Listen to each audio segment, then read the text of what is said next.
YouTube पे पहली बार आज मैं सूरज चौधरी आपको लाइव ट्रेडिंग करके दिखाऊंगा और आपको पता चलेगा कि मैंने जो पहले वाले वीडियोस में आपको जो स्ट्रेटेजी बताई थी उसका इफेक्टिवनेस क्या है। लेकिन उससे पहले अगर आपने मेरे चैनल को सब्सक्राइब नहीं किया तो सब्सक्राइब कर दीजिए और बेल के घंटी पर भी क्लिक कीजिए ताकि मेरे वीडियो के लेटेस्ट अपडेट्स आपको जल्दी से मिल सके। तो चलिए शुरू करते हैं। देखिए मैं अभी बाय कर रहा हूँ। मैंने क्यों बाय किया इसके बारे में मैं आपको बाद में बताऊंगा।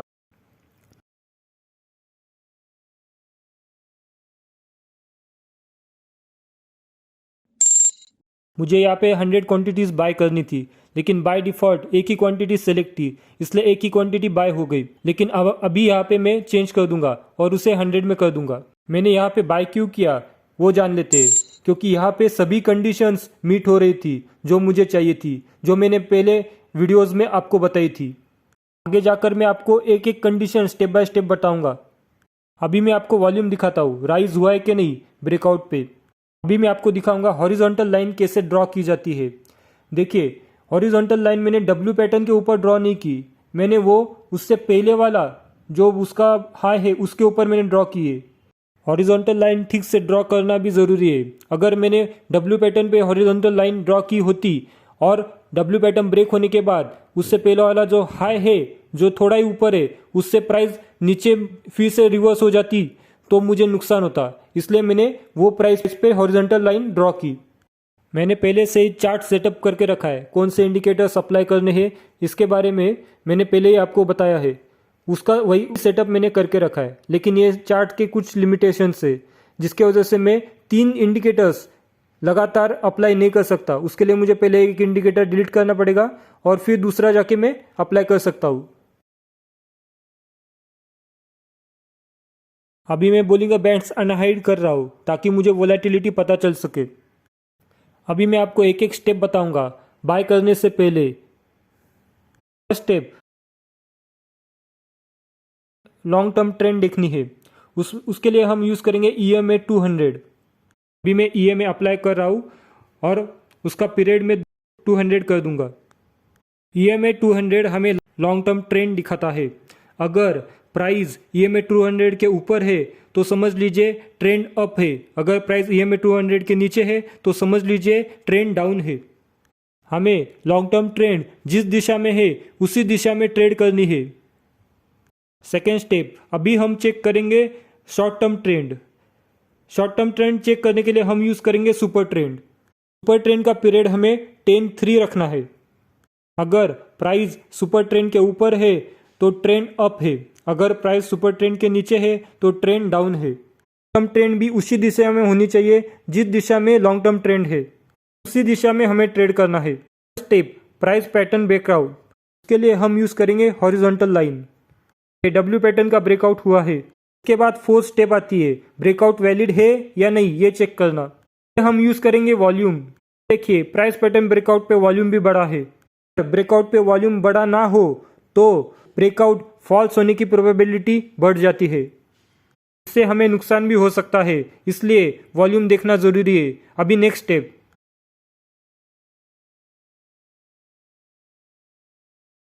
स्टेप आती है वोलेटिलिटी चेक करना। क्या वोलेटिलिटी बड़ी है या नहीं ब्रेकआउट तक। तो इसके लिए हम यूज करेंगे Bollinger bands. By default period होता है 22। हमें दिख रहा है कि ब्रेकआउट के पहले और ब्रेकआउट के बाद वोलेटिलिटी बढ़ी है। वोलेटिलिटी बढ़ना ज़रूरी है क्योंकि जितनी ज़्यादा वोलेटिलिटी उतने ज़्यादा स्पीड से स्टॉक मूव करेगा। अभी 6 स्टेप और ये लास्ट स्टेप है। अभी हमें चेक करना है सब कुछ तो ठीक है, लेकिन क्या ट्रेंड स्टार्ट हुई है या नहीं। तो इसके लिए हम यूज़ करेंगे ADX 14 पीरियड का।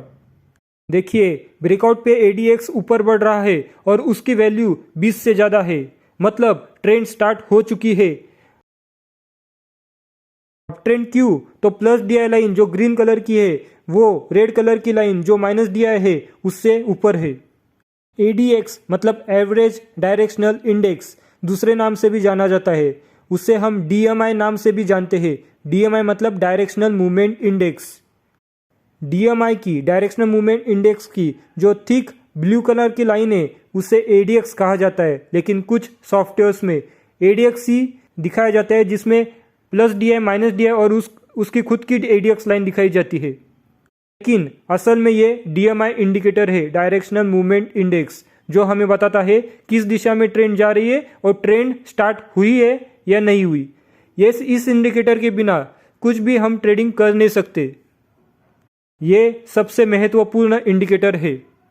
अगर ये इंडिकेटर ने सिग्नल नहीं दिया तो बाकी सब इंडिकेटर्स के सिग्नल के बावजूद हम ट्रेडिंग नहीं करेंगे। अभी फिर से मैं आपको W पैटर्न दिखाऊंगा। वैलिड W पैटर्न कौन सा है ये मैं आपको बताता हूँ। W पैटर्न का जो लेफ्ट साइड से फर्स्ट बॉटम है वो सेकेंड बॉटम से नीचे होना चाहिए, और ये ब्रेक होने के बाद हम ये मान के चल सकते हैं कि ये वैलिड ब्रेकआउट है।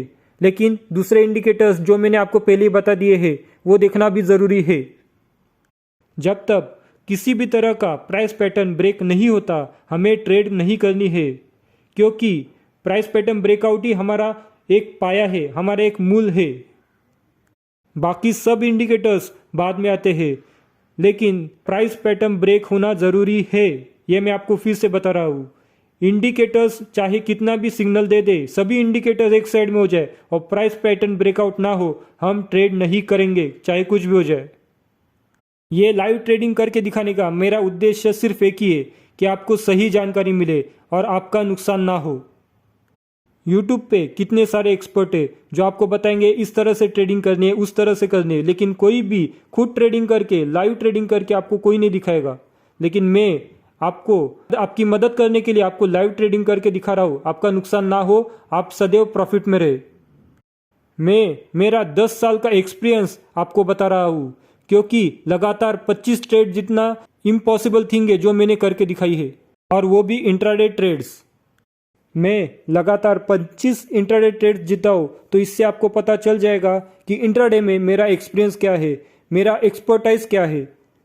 अभी वही नॉलेज मैं आपको दे रहा हूँ ताकि आपका भी नुकसान ना हो जो एक गलती के कारण मेरा हुआ था, और वो गलती क्या है वो भी मैं आपको आगे बताऊंगा। ये एक वीडियो आपकी ज़िंदगी बदल देगा, आपको सिखा देगा प्रॉफिट कमाना, लगातार प्रॉफिट कमाना। आपको सिर्फ मुझे फॉलो करना है, मैं जो भी बता रहा हूँ उससे फॉलो करना है। फिर देखिए आपका प्रॉफिट होता है या नहीं होता। डायरेक्ट पैसे मत लगाइए, पहले पेपर ट्रेडिंग कीजिए और फिर खुद के पैसे लगाइए। कुछ दिनों तक आपको पेपर ट्रेडिंग करनी है मेरे स्ट्रेटजी पे, ताकि आप उसमें एक्सपर्ट हो जाए, क्योंकि कुछ बातें एक्सपीरियंस से सीखी जाती है। मैं कितना भी बता दूं, आपको खुद का एक्सपीरियंस काम आने ही वाला है। सिर्फ इंडिकेटर्स पे ट्रेडिंग करना गलत है। सबसे इंपॉर्टेंट क्या है, तो सबसे इंपॉर्टेंट यह है कि प्राइस क्या बता रही है आपको। क्या प्राइस बता रही है कि वो ऊपर जाएगी या नीचे जाएगी? प्राइस आपको सब कुछ बता देती है, इंडिकेटर्स तो उसके ऊपर बने हुए होते हैं। मैंने आपको ये तो बता दिया कि बाय किस कंडीशंस में करना है, कैसे करना है, लेकिन आपको एग्जिट कहाँ पे करना है, प्रॉफिट टारगेट कहाँ पे लगाना है, ये भी इंपॉर्टेंट है। और वो कौन सी एक गलती थी जिससे मेरा लॉस हुआ, लगातार 25 ट्रेड जीतने वाले इंसान का लॉस हुआ, वो भी मैं आपको, ये सब मैं आपको आगे जाके बताऊंगा। लेकिन उससे पहले हमें ये देखना है कि ये जो प्राइस पैटर्न बना है, जो डब्ल्यू पैटर्न है, उसका साइज कितना है, क्योंकि साइज ही मैटर करता है उस पैटर्न के ब्रेकआउट पे उसका टारगेट लगाने के लिए। इसलिए हमें यह जानना जरूरी है कि इस पैटर्न का एग्जैक्ट साइज कितना है, जिस वजह से हम उसका प्रॉफिट टारगेट लगा सकते हैं। इसके लिए हम यूज करेंगे फिबोनाची रिट्रेसमेंट। फिबोनाची रिट्रेसमेंट में मैंने पहले से सेटिंग्स करके रखी है, जिस वजह से हमें जिस साइज का पैटर्न है उसी साइज का प्रॉफिट टारगेट लगाने में आसानी होगी या मदद होगी। तो अभी आपको पता चल गया होगा कि आपको एग्जिट कहाँ पे करनी है।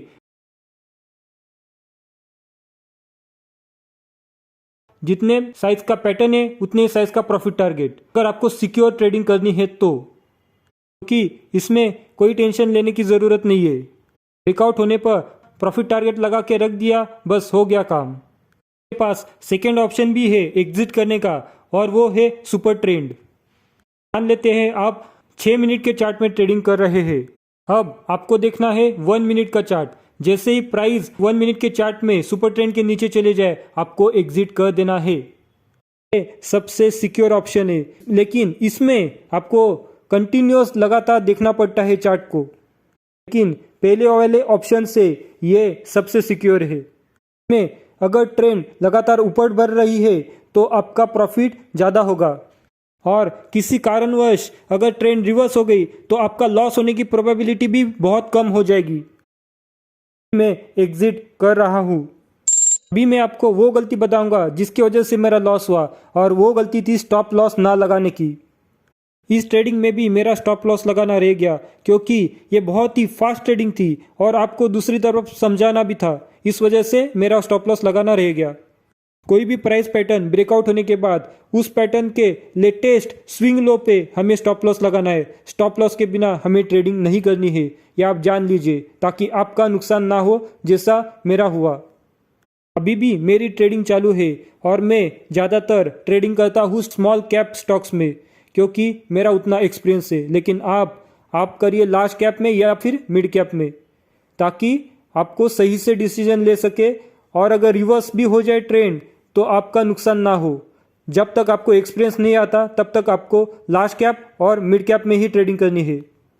तो ये था आज का लाइव ट्रेडिंग जो मैंने क्रिप्टो करेंसी के चार्ट पे किया था। टेक्निकल एनालिसिस स्टॉक्स हो, कमोडिटी हो, करेंसी हो, सभी पे अप्लाई होता है।